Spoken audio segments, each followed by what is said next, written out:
आज हम सीखेंगे अंतःस्रावी नियंत्रण के बारे में। पिछले वीडियो में हमने सीखा कि तंत्रिका नियंत्रण हमारे शरीर की विभिन्न क्रियाओं का समन्वय यानी कोऑर्डिनेशन करता है। लेकिन हमारे शरीर की प्रत्येक कोशिका तंत्रिका तंत्र से जुड़ी हुई नहीं है, इसलिए तंत्रिका तंत्र विद्युत आवेग को शरीर की सभी कोशिकाओं तक नहीं पहुंचा पाता तथा जब एक कोशिका में विद्युत आवेग का निर्माण और संचार होता है तो कोशिका को दूसरे आवेग का निर्माण और संचार करने से पहले अपनी क्रियाविधि को फिर से शुरू करने में कुछ समय लगता है। यानी कि कोशिकाएं विद्युत आवेग का निर्माण और संचार सतत रूप में नहीं कर पाती। इसी तरह तंत्रिकीय समन्वय तीव्र तो होता है, लेकिन थोड़े समय के लिए ही होता है। शरीर की सभी कोशिकाओं तक संकेत पहुंचाना और शरीर में ज्यादा समय तक समन्वय बनाए रखना, यह कार्य हार्मोन द्वारा संपन्न किया जाता है। हार्मोन अपोषक रसायन हैं जो शरीर में बहुत कम सांद्रण में निर्मित किए जाते हैं, जो शरीर के विभिन्न कोशिकाओं तक संकेत यानी सिग्नल पहुंचाते हैं। इसलिए हार्मोन रासायनिक संदेशवाहक यानी केमिकल मैसेंजर कहलाते हैं। जंतुओं में हार्मोन का संश्लेषण और स्रावण यानी सिक्रीशन अंतःस्रावी ग्रंथियों यानी एंडोक्राइन ग्लैंड्स द्वारा होता है। ऐसा तंत्र जो हार्मोन के स्राव द्वारा शरीर के सभी अंगों, ऊतकों और कोशिकाओं के विभिन्न कार्यों को नियंत्रित करता है, अंतःस्रावी तंत्र यानी एंडोक्राइन सिस्टम कहलाता है। हमारे शरीर की सभी अंतःस्रावी ग्रंथियां अंतःस्रावी तंत्र का भाग है।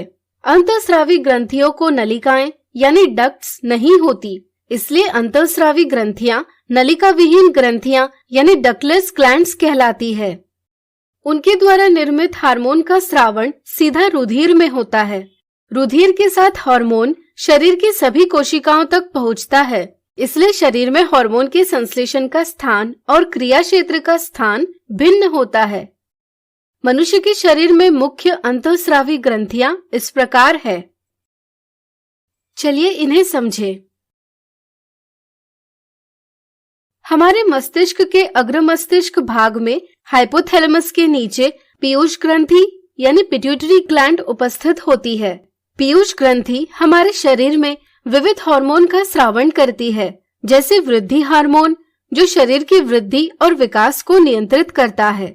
यदि बाल्यकाल में वृद्धि हार्मोन का स्रावण ज्यादा होता है तो शरीर की असामान्य वृद्धि होती है, जो कि अतिकायकता यानी जाइगैंटिज्म कहलाता है। यदि बाल्यकाल में वृद्धि हार्मोन का स्रावण कम होता है तो वृद्धि अवरुद्ध होती है और शरीर की लंबाई नहीं बढ़ती है, जो कि बौनापन यानी ड्वार्फिज्म कहलाता है। हाइपोथैलेमस जब शरीर में वृद्धि हार्मोन का स्तर कम हो जाता है तब हाइपोथैलेमस वृद्धि हार्मोन मोचक कारक का स्रावण करता है, जो पीयूष ग्रंथि को वृद्धि हार्मोन का स्रावण करने के लिए प्रेरित करता है। इस प्रकार हाइपोथैलेमस द्वारा निर्मित हार्मोन पीयूष ग्रंथि में से स्रावित होने वाले हार्मोन के संश्लेषण और स्राव का नियंत्रण करते हैं। अग्र मस्तिष्क के ऊपरी भाग में पिनियल ग्रंथि उपस्थित होती है, जो मेलेटोनिन हार्मोन स्रावित करती है। मेलेटोनिन शरीर के दैनिक लय यानी रिदम का नियमन करता है, यानी कि सोने जागने के चक्र और तापमान का नियंत्रण करता है। हमारे गले में अवटु ग्रंथि यानी थायराइड ग्लैंड उपस्थित होती है। अवटु ग्रंथि 2 पालियों से बनी हुई है और एक एक पाली श्वास नली के दोनों ओर उपस्थित है, इसलिए अवटु ग्रंथि का आकार तितली के आकार जैसा लगता है। अवटु ग्रंथि थायरॉक्सिन हार्मोन का संश्लेषण और स्रावण करती है। हमारे शरीर में थायरॉक्सिन कार्बोहाइड्रेट, प्रोटीन और वसा यानी फैट के उपापचय यानी मेटाबॉलिज्म का नियंत्रण करता है। अतः मुख्य रूप से थायरॉक्सिन शरीर का आधारीय उपापचयी दर यानी बेसल मेटाबॉलिक रेट के नियमन में सहायता करता है तथा शरीर की वृद्धि के लिए उपयुक्त संतुलन प्रदान करता है। अवटु ग्रंथि आयोडीन की सहायता से थायरॉक्सिन हार्मोन का संश्लेषण करती है, इसलिए आयोडीन थायरॉक्सिन के सामान्य दर में संश्लेषण के लिए आवश्यक है। इसलिए हमें आयोडीन युक्त नमक लेना चाहिए। आयोडीन की कमी से थायरॉक्सिन का संश्लेषण कम होता है, जिसे अथायरॉयडता यानी हाइपोथायरॉयडिज्म कहा जाता है। इस बीमारी को गॉइटर कहा जाता है, जिसमें औटोग्रंथि की वृद्धि होती है और गर्दन में सूजन आती है। यदि शरीर में थायरॉक्सिन का संश्लेषण और स्रावण ज्यादा हो तो थायरॉक्सिन का स्तर बढ़ जाता है, जो थायराइड अतिक्रियता यानी हाइपरथायरॉयडिज्म कहलाता है।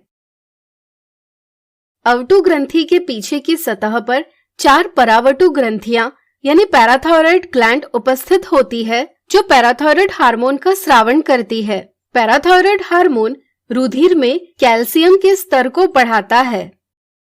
दोनों फुफ्फुस के बीच में थाइमस ग्रंथि उपस्थित होती है, जो थाइमोसिन हार्मोन का स्रावण करती है। थाइमोसिन हार्मोन प्रतिरक्षा तंत्र यानी इम्यून सिस्टम के विकास में सहायता करता है। प्रत्येक वृक्क यानी किडनी के ऊपर एक अधिवृक्क ग्रंथि उपस्थित होती है, जो रुधिर में एड्रेनलिन हार्मोन का स्रावण करती है।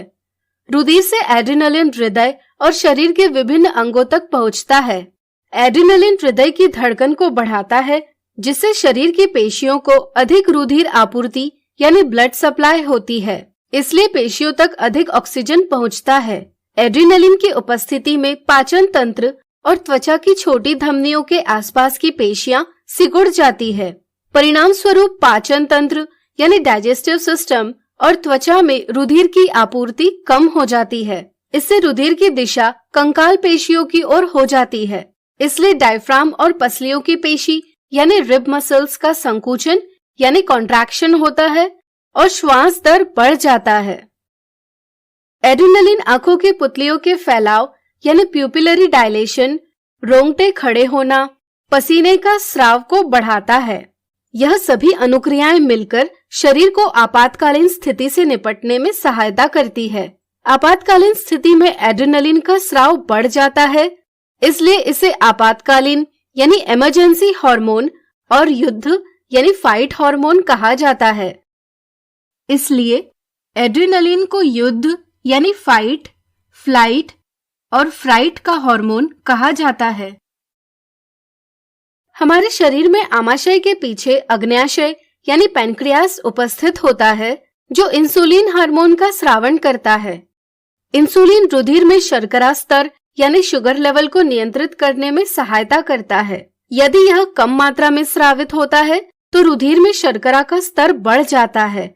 इसके कारण मधुमेह यानी डायबिटीज की बीमारी होती है। मधुमेह के रोगी अपने आहार में कम शर्करा लेते हैं और उपचार के लिए इन्हें इंसुलिन का इंजेक्शन दिया जाता है। नर में वृषक का एक जोड़ा टेस्टोस्टेरोन हार्मोन का स्रावण करते हैं। टेस्टोस्टेरोन शुक्राणु निर्माण में सहायता करता है और पेशीय वृद्धि, निम्न आवाज का स्वरमान, क्रोधात्मकता, मुख और अक्षीय रोम यानी फेस एंड एक्सिलरी हेयर्स की वृद्धि को उत्तेजित करता है। मादा में अंडाशय का एक जोड़ा एस्ट्रोजन हार्मोन का स्रावण करते हैं। एस्ट्रोजन अंडाशयी पुटिकाओं यानी ओवेरियन फॉलिकल्स और स्तन ग्रंथियों यानी मेमरी ग्लैंड्स की वृद्धि में सहायता करता है। उच्च आवाज का स्वरमान और द्वितीयक लैंगिक लक्षणों यानी सेकेंडरी सेक्सुअल कैरेक्टर्स का विकास करता है। ये सभी परिवर्तन 10 से 12 साल की उम्र में होते हैं और यौवनारंभ यानी प्यूबर्टी से जुड़े होते हैं। इस प्रकार विविध हार्मोन शरीर की वृद्धि, अपापचय एवं विकास का नियंत्रण करते हैं। शरीर में किसी हार्मोन के स्तर की कमी या अधिकता से कई बीमारियां होती है। इसलिए शरीर में हार्मोन स्रावण परिशुद्ध मात्रा यानी प्रिसाइज क्वांटिटी में होना आवश्यक है। इसलिए पुनर्भरण क्रियाविधि यानी फीडबैक मैकेनिज्म द्वारा हार्मोन स्रावण का समय और हार्मोन स्रावण की मात्रा का नियंत्रण होता है। पुनर्भरण क्रियाविधि में शरीर में उपस्थित एक पदार्थ हार्मोन के स्रावण को प्रभावित करता है, जिससे हार्मोन का स्रावण शरीर की आवश्यकता अनुसार होता है। जैसे अग्न्याशय की कोशिका रुधिर में शर्करा के स्तर को संसूचित यानी डिटेक्ट करती है। इसलिए जब रुधिर में शर्करा का स्तर बढ़ जाता है तब अग्न्याशय से इंसुलिन का स्रावण होता है, तथा जब रुधिर में शर्करा का स्तर कम हो जाता है तब अग्न्याशय से इंसुलिन का स्रावण भी कम हो जाता है। इंसुलिन रुधिर में शर्करा स्तर यानी शुगर लेवल को नियंत्रित करने में सहायता करता है। इस प्रकार अंतःस्रावी तंत्र भी शरीर के नियंत्रण और समन्वय में सहायता करता है। इसलिए तंत्रिका तंत्र और अंतःस्रावी तंत्र मिलकर शरीर की क्रियाओं का नियंत्रण और समन्वय करते हैं। तो आज हमने सीखा अंतःस्रावी नियंत्रण के बारे में।